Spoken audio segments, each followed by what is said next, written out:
Dios te bendiga, iglesia, en esta tarde. Quiero estar compartiendo la palabra de Dios, la siempre viva y eficaz palabra de Dios que discierne los pensamientos y las intenciones del corazón. Es un privilegio poder traer su palabra a su pueblo, a sus escogidos, a su lavado y comprado por la sangre del Cordero. Acá estamos un domingo más, escuchando su palabra, ser corregido, ser exhortado, ser levantado. Y la palabra que quiero compartir en esta tarde se encuentra en el libro de Pedro, Primera de Pedro, capítulo 5. Lleva como título, Nunca bajar la guardia. Debido a los sufrimientos y persecución que los cristianos estaban pasando en aquellos tiempos, Pedro le exhortaba y le decía cómo debían vivir gozosos en medio de la prueba, porque eran participantes de los padecimientos de Cristo, como así también de su victoria en el día que viniera a buscar a su iglesia. Hoy en día los cristianos también pasan por pruebas, sufrimiento y persecución constantemente, porque están expuestos al sistema de este mundo, a este mundo organizado por Satanás y su demonio. Su esfuerzo consiste en desacreditar a la iglesia y destruir su credibilidad e integridad.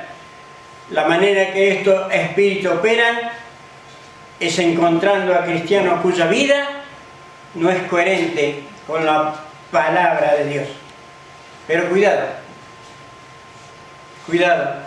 no podemos echarle toda la culpa al diablo en medio de nuestras tentaciones y luchas. Y son tres los enemigos que un fiel cristiano debe enfrentar, luchar hasta el fin de su vida. Primero es la carne. El segundo es el mundo y tercero es el diablo. Hermanos, la carne es la parte pecaminosa del hombre, la naturaleza caída, humana, contaminada por el pecado. Tu peor enemigo sos vos mismo. Mi peor enemigo soy yo mismo. Como dice Santiago capítulo 1, 14, 15, la tentación viene de nuestro propio deseo, los cuales nos seducen y nos arrastran. De ese deseo nacen los actos pecaminosos y el pecado, cuando se deja crecer, da a luz la muerte. El mundo es un sistema de constante reinante de que incluye la política, la cultura, el deporte, los entretenimientos, los medios televisivos, los juegos, videojuegos, etc., los cuales empiezan a formar parte de nuestra vida y casi sin darnos cuenta, ocupa el primer lugar para nosotros dejar de lado a Dios y la voluntad de Dios. Como dice 1 Juan capítulo 2, 15, 16, no amen este mundo ni las cosas que le ofrece, porque cuando aman al mundo no tiene el amor del Padre en ustedes, pues el mundo solo ofrece un intenso deseo por el placer físico, un deseo insaciable por todo lo que vemos y el orgullo de nuestros logros y posesiones. Nada de esto proviene del Padre, sino viene del mundo. Ahora bien, dice la Biblia, el diablo es príncipe de este mundo. Efesios capítulo 2 dice, en los cuales anduviste en otro tiempo siguiendo la corriente de este mundo, conforme al príncipe de la potestad del aire, el espíritu que ahora opera en los hijos de desobediencia. 1 Juan 5:19, sabemos que somos hijos de Dios y el mundo que nos rodea está controlado por el maligno. Su plan es frenar la predicación del Evangelio y evitar que las personas lleguen al conocimiento de la verdad y pasen de las tinieblas a la luz. Para ellos se ensañan con la iglesia. ¿Y qué podemos hacer al respecto? Vamos a ver lo que nos dice la palabra de Dios. Vamos a leer el texto que quiero compartir. 1 de Pedro capítulo 5, del 8 al 11. Y dice así: sé sobrio y velad, porque vuestro adversario el diablo, como león rugiente, anda alrededor buscando a quien devorar, al cual resistir firme en la fe, sabiendo que los mismos padecimientos se han cumplido en vuestros hermanos en todo el mundo. Mas el Dios de toda gracia, que nos llamó a su gloria eterna en Cristo Jesús, después que hayáis padecido un poco de tiempo, Él mismo os perfecciona, nos afirma, nos fortalezca y establezca. El 11 dice: a Él sea la gloria, a Él sea el imperio por los siglos de los siglos.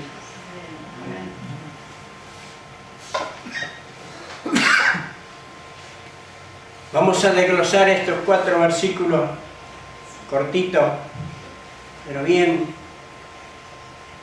polentosos. Dice versículo 8: sé sobrio y velad, porque vuestro adversario el diablo, como león rugiente, anda alrededor buscando a quien devorar. Hermano, el hecho de que no debamos tener ansiedad no quiere decir que olvidemos los peligros que nos rodean. Pedro exhorta a los creyentes que han puesto su confianza en Dios a tener bajo rienda firme su santidad. Él ya lo venía alertando en los textos anteriores de este mismo libro: mantener firme el dominio propio. 1 Pedro capítulo 1, 13 dice: por lo cual, teniendo los lomos de vuestro entendimiento ceñidos con templanza, esperad perfectamente en la gracia que os es presentada cuando Jesucristo os es manifestado. 1 Pedro 4, 7 dice: mas el fin de todas las cosas se acerca. Se fue prudente y de espíritu sobrio para la oración. Exhorta a los creyentes a estar alerta, es decir, a permanecer en un estado de vigilancia. 1 Tesalonicenses 5, 6 dice: por tanto, no durmamos como los demás, antes velemos y seamos sobrios. Esta advertencia es clara. Ser sobrio es permanecer alerta, estar de guardia, estar allá arriba en el mangrullo, no sé si se acuerdan, ahí vigilando que el enemigo no penetre. Y 1 Tesalonicenses 5, 17 dice: orar sin cesar. Y otra cosa que tenemos también que tiene que hacer el cristiano es leer la Escritura, escudriñar la Escritura, como dice Juan 5:39, poniéndola en práctica, poniéndola por obra, haciendo la voluntad, como dice Santiago, que no sean hacedores de la palabra, sino solamente oidores, engañándose a ustedes mismos. ¿Y por qué tenemos que velar? Porque hay un adversario. Hay un adversario de Dios y el hombre, llamado Satanás, que ejerce una fuerza externa que intenta destruirnos. Pedro lo llama su enemigo el diablo. Habla de su propia experiencia, ya que recuerda las palabras de nuestro Señor Jesucristo la noche de su traición. Lucas 22, 31 y 32 dice así: dijo también el Señor: Simón, Simón, y aquí Satanás os ha pedido para zarandearos como a trigo. Del 32: mas yo he rogado por ti, que tu fe no falte. y tú, una vez vuelto, confirma a tus hermanos. Hermanos, Satanás es el príncipe de este mundo. Y esto lo podemos ver en Juan capítulo 12, 31 y 32. Su residencia está en la tierra. Tiene un sistema organizado en este mundo, gobernado por Satanás.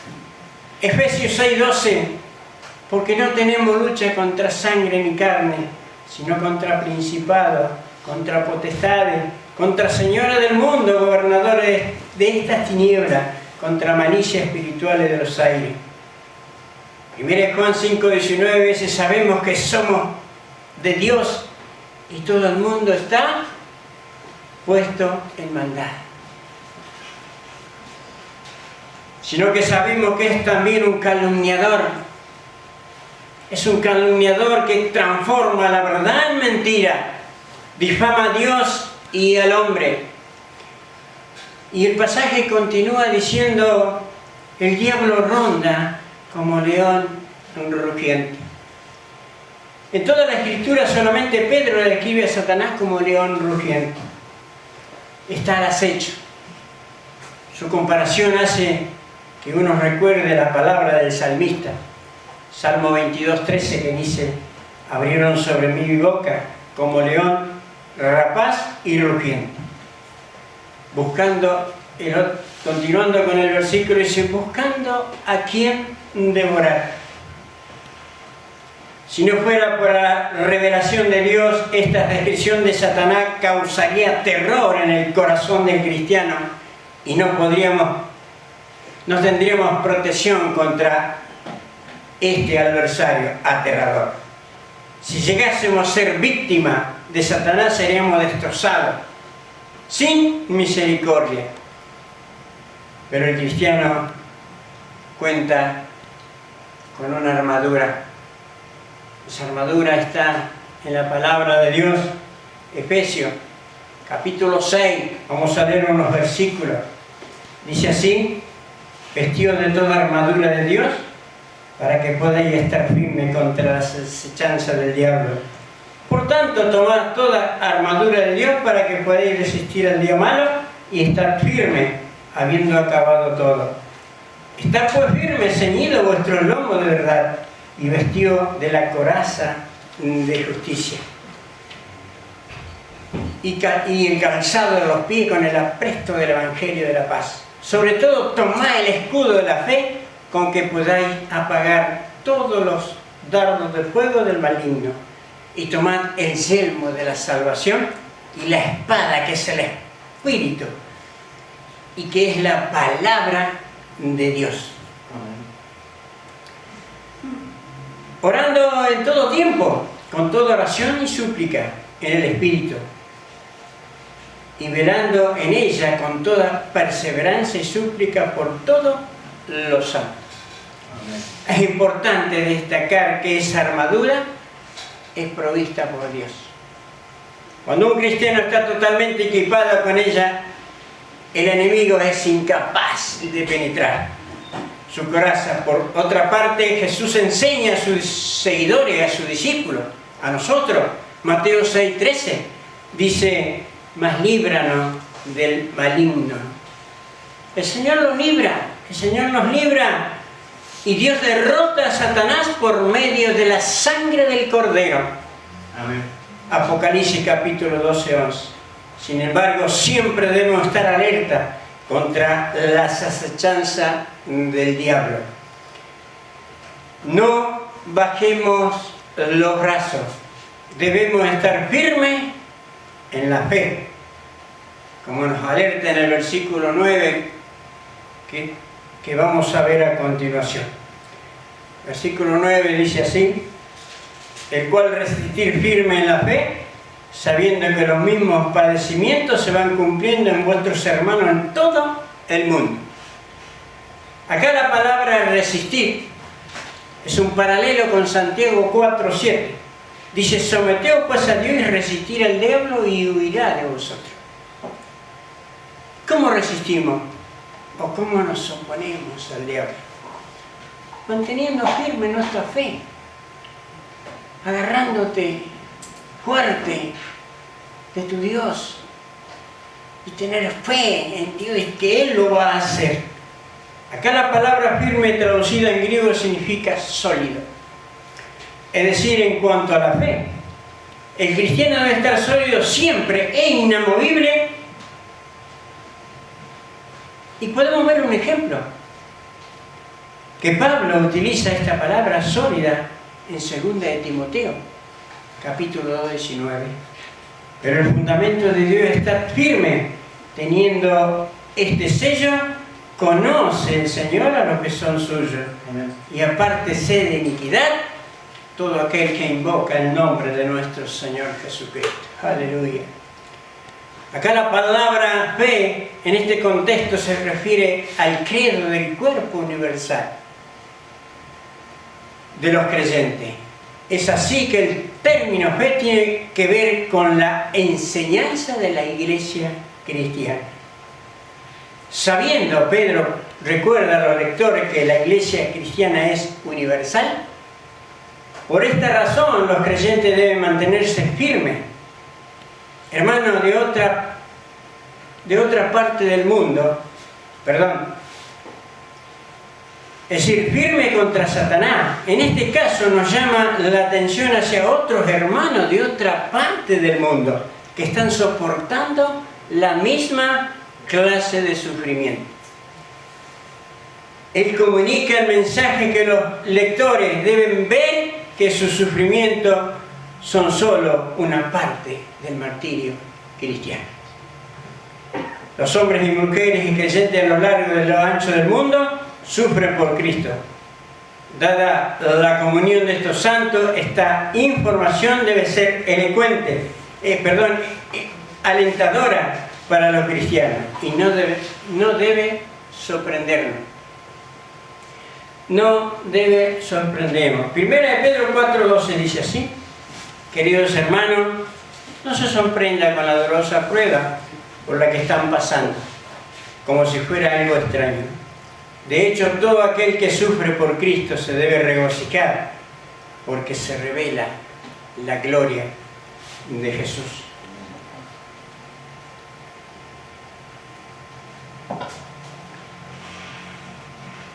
Primera de Pedro 4:14 dice: si otros lo maldicen por causa de Cristo, ustedes son afortunados, ustedes son bienaventurados, porque el glorioso Espíritu de Dios está sobre ustedes. El periodo de sufrimiento no es más que un poco de tiempo, como veremos en el versículo siguiente.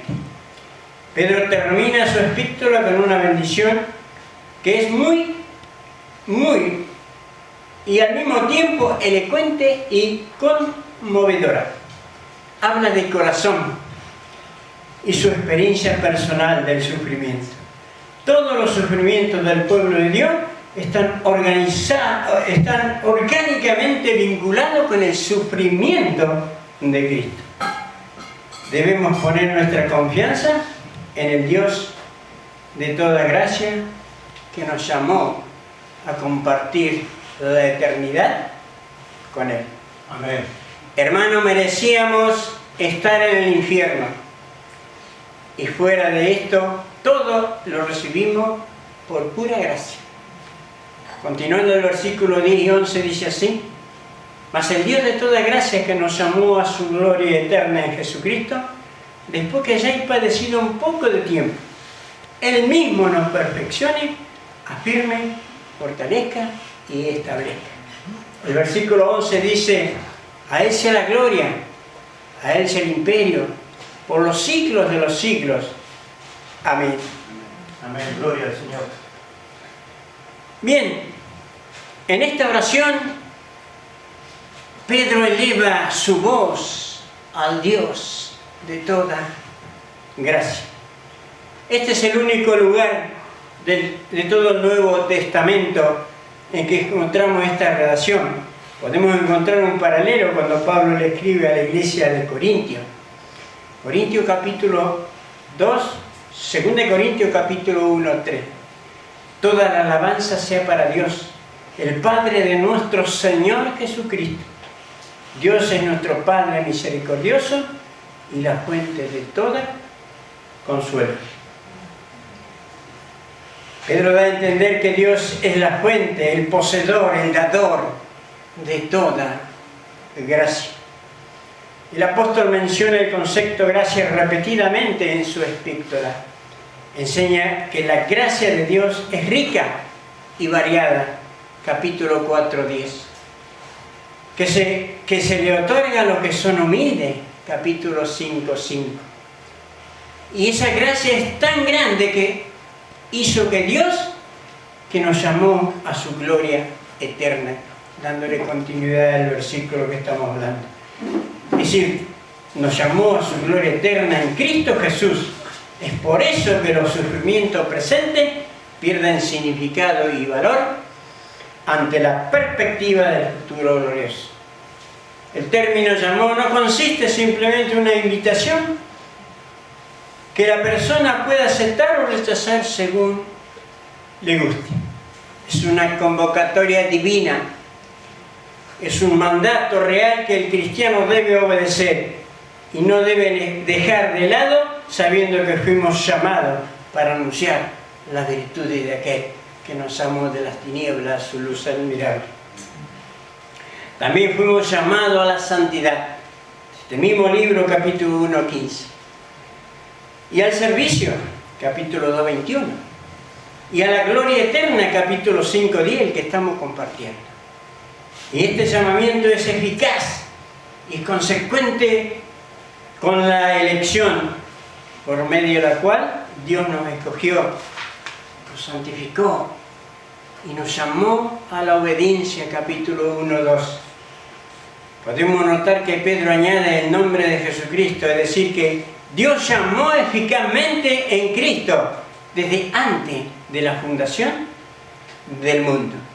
Efesios capítulo 1:4, según nos escogió en Él antes de la fundación del mundo, para que fuésemos santos, sin mancha, delante de Él.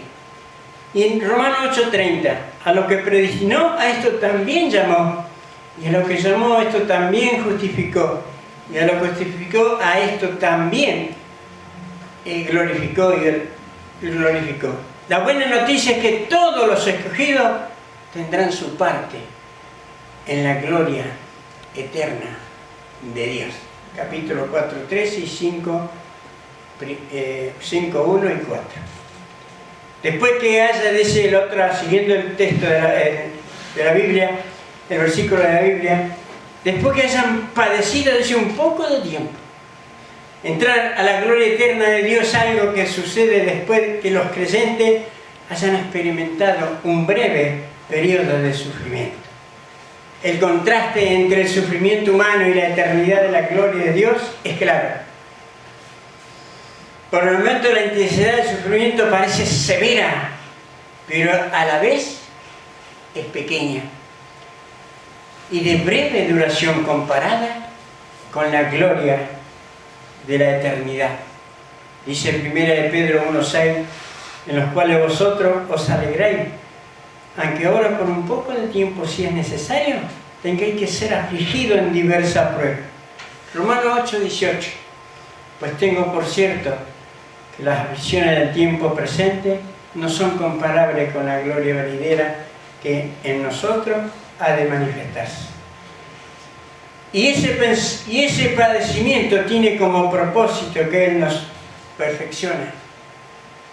Él nos perfecciona a su debido tiempo. Y acá incluye una lista de acciones que Dios hace a sus hijos. Dice, nos perfecciona, nos afirma, nos fortalece y nos establece. Nos perfecciona, es decir, nos hace madurar espiritualmente. Nos afirma, nos forma un temperamento estable, capaz de soportar las presiones. Nos fortalece. Satanás nos ataca. Satanás nos ataca para debilitarnos y desgastarnos, pero el resultado es totalmente lo contrario. Dios utiliza para el bien, resultando en nuestra fortaleza. nos establece, nos hace estar firme, plantado en su Hijo y en su palabra. Toda esta obra la hace Dios mismo. Es pura gracia. El 11 dice: a Él sea la gloria, el imperio, por los siglos de los siglos. Amén. Gloria al Señor.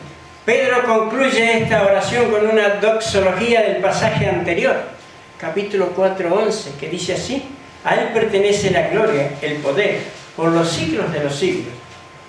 Y Judas también podemos encontrar esta doxología: al único sabio Dios, nuestro Salvador, sea la gloria y majestad, imperio y potencia, ahora y por los siglos de los siglos. Amén.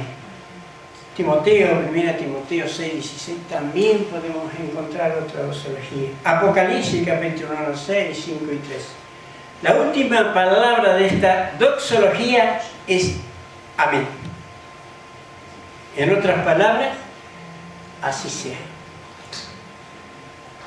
Con esto último, Pedro da por concluida la parte formal de la carta. Solo quedarían las salutaciones finales. Para terminar y concluir el mensaje, voy a tocar algunos puntos que habíamos visto, resaltar algunos que estuvimos viendo.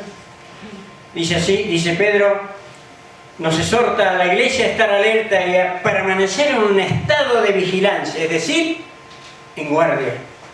Dice, sean sobrios, seamos sobrios y velemos, porque el fin de todas las cosas se acerca.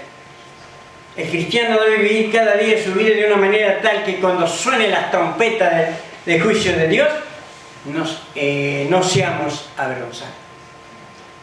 Velemos, entrá a tu aposento, orá. Orá, tu Padre que ve en secreto te va a recompensar público. Orá. Seamos sobrios, porque la venida del Señor Jesús está a la puerta. Cuán importante cuando Él venga y nos encuentre arrodillados, leyendo la palabra, anunciando el Evangelio de Jesucristo. Cuán importante, y poniéndola por obra. De esta forma resistiremos en fe al enemigo de nuestra vida. El periodo de sufrimiento, habíamos dicho que no es más un poco de tiempo, en la cual debemos poner nuestra confianza en el Dios de toda gracia, quien nos llamó a compartir toda eternidad con Él. Hermanos, merecemos estar en el infierno, y fuera de esto, todo lo que recibimos es pura gracia. No nos olvidemos que la obra la hace Dios. Él hace la obra en nosotros. Es pura gracia. Él mismo nos va a perfeccionar, Él mismo nos va a afirmar, nos va a fortalecer y nos va a establecer por los siglos de los siglos. Amén. Bien, hasta acá el mensaje, hermano.